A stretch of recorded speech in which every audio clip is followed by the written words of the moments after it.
नमस्कार। ये सीरीज का पार्ट 6 है। इसके पहले जो पार्ट्स थे उसमें हमने सुरों को समझा, फिर सभी सुरों पे आधारित सभी 12 सुरों पे आधारित हमने कुछ अलंकार सीखे। ताल क्या है ये समझा। तीन ताल को हमने सीखा, समझा।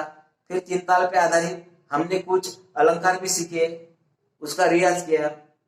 लेकिन आज इस पार्ट में हम जानेंगे राग क्या है। देखिए, हम जब भी इंडियन क्लासिकल म्यूजिक की बात करते हैं या फिर हम इंडियन क्लासिकल म्यूजिक को सुनते हैं, शास्त्रीय संगीत को सुनते हैं, तब हमारे समझ में आता है कि राग को शास्त्रीय संगीत में विशेष महत्व है। देखिए, हम हम समझ रहे हैं कि राग को एक विशेष महत्व है, राग राग बहुत जरूरी है सीखना, समझना। लेकिन राग क्या है?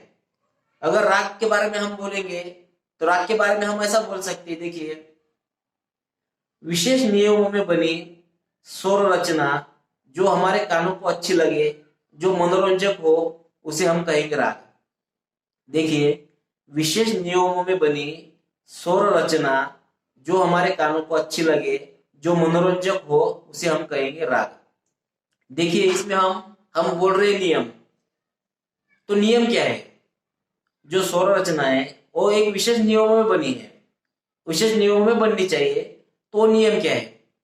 देखिए, तो नियम वो इस प्रकार है। देखिए, हमारे पास 12 स्वर है, हमारे पास 12 स्वर है।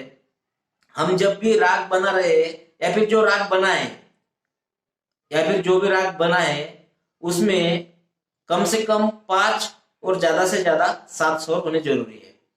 मतलब कोई भी राग जो बना है उसमें कम से कम 5 स्वर रहेंगे और ज्यादा से ज्यादा 7 स्वर रहेंगे। दूसरा नियम क्या है?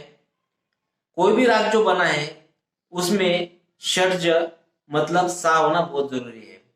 मतलब कोई भी राग ऐसा नहीं होगा जिसमें सा नहीं है। सा होना, सा मतलब सा होगा ही होगा, उसमें जो भी राग है उसमें सा होना ही चाहिए। फिर उसके बाद कोई भी राग हो उसमें प या फिर म होना बहुत जरूरी है।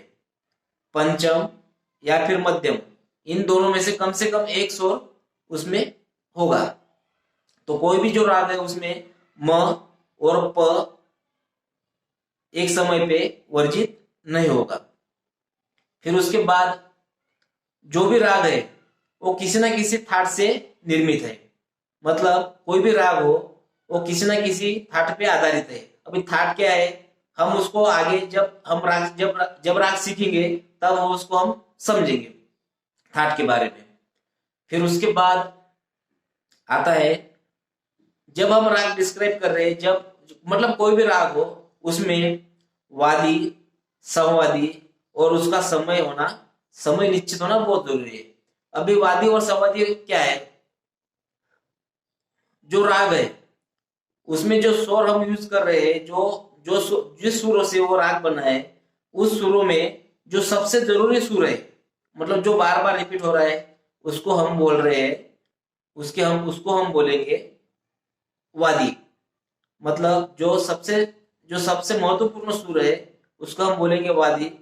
फिर वादी के बाद जो जो जो थोड़ा थोड़ा इंपॉर्टेंस कम कम है, उसको जो थोड़ा उससे कम जरा इंपॉर्टेंस है, उसको हम बोलेंगे संवादी। फिर उसके बाद समय। देखिए, कोई भी राग हो उसका एक अपना एक निश्चित समय रहता है जिस समय में वो राग सुनने में और गाने में अच्छा लगता है।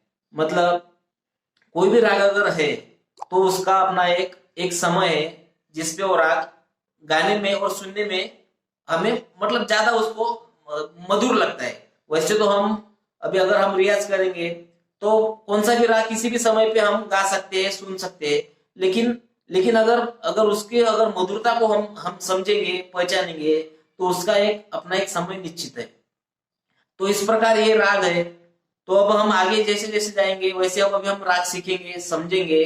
फिर उसके बाद हमको राग मतलब ज्यादा समझ में आ जाएगा। उम्मीद करता हूँ यहाँ तक जो मैंने जो बताया आपको, जो पार्ट 1 से लेकर अभी पार्ट 6 तक, आप उसकी अच्छे से प्रैक्टिस करेंगे, आप उसको अच्छे से समझेंगे, ताकि शास्त्रीय संगीत में हम मतलब हमारा जो इंटरेस्ट है, अगर हमको इंटरेस्ट है तो हम उसको आगे और डेवलप कर सकते हैं। अगर आपके कुछ कमेंट्स रहेंगे, आपके कुछ सजेशन रहेंगे, आप मुझे बता सकते हैं। इसके पहले जो वीडियोस है, उस जो पार्ट्स है, उसका उसका जो लिंक है मैंने डिस्क्रिप्शन बॉक्स में रख दिया है। आप मुझे अपने कुछ सजेशंस होंगे तो मुझे आप बता सकते हैं। उम्मीद करता हूँ ये भी वीडियो आपको अच्छा लगेगा। अगर मेरे इस चैनल पे आप नए हैं तो प्लीज मेरे इस चैनल को सब्सक्राइब कीजिए, ताकि ऐसी वीडियो मैं आप तक पहुंचा सकूं।